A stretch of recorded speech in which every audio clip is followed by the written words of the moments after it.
Well, Indian Prime Minister Narendra Modi's ruling party is on track to keep its hold on the country's most populous state of Uttar Pradesh.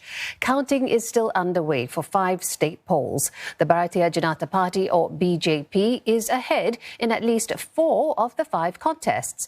Latest data shows BJP leading in Uttar Pradesh, taking more than half of the total 403 seats in one of the country's most politically crucial states. In other states, the Aam Aadmi Party, or AAP, that governs the National Capital Territory of Delhi, is headed for a landslide victory in Punjab. Races are tight in Manipur, Goa and Uttarakhand, but still in favour of the BJP. Ishan Garg joins us live from New Delhi with more. Ishan, the BJP is looking like it's taking Uttar Pradesh quite comfortably, though with a reduced majority compared with 2017. What message is the electorate sending to BJP?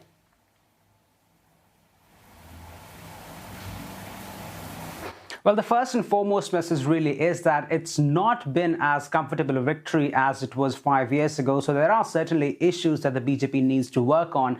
Many analysts are already saying that this is a very clear indicator that many in the state of Uttar Pradesh are still very angry with the government, be it on the issue of agrarian distress or be it on the issue of widespread unemployment in the state, or it could be on the issues of the allegations of mistreatment of minority, which the government denies. So all these allegations certainly are playing a role for the government, for the Bharatiya Janata Party, leading them to a lower seat share, but it's also got to do with the mathematics of the opposition parties as well.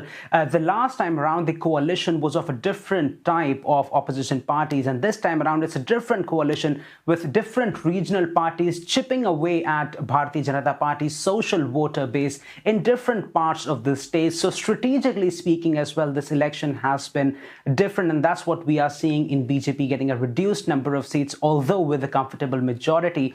But what is very interesting is that the BJP still has a roughly 40% vote share in this state, which means that even though some people in the state might be unhappy with it, 40% of nearly 100 million voters in the state still want the BJP to come back to power.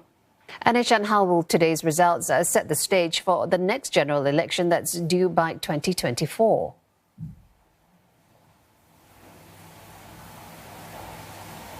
Well, the fact that the Bharatiya Janata Party is leading in 4 out of 5 states is a clear indicator that Prime Minister Narendra Modi is still the most popular leader in the country. When the elections began, we spoke about how these elections were essentially a referendum of his popularity. And many analysts are already saying that brand Modi is still the most powerful political brand in the country. This time around, they have been able to carry 4 states out of 5, which is a good indicator that in 2 years' time, when the general elections kick in, the people in these states are more than likely to vote for the same party again, making it a smoother journey for Prime Minister Modi, who will be seeking a 3rd term in 2 years' time. But there are other takeaways for the opposition parties as well. For example, the main opposition party at the federal level, the Indian National Congress, has performed woefully in nearly all the states. So there has to be some introspection on their part. Second thing that's emerging out of these elections is that small regional parties, a coalition of such parties, could arise in time for the general elections, and that would be the party challenging Mr. Modi in 2 years' time and not India's main opposition, Congress. Okay, we'll leave it there for now, but thank you so much, Ishan Garg, reporting that from New Delhi.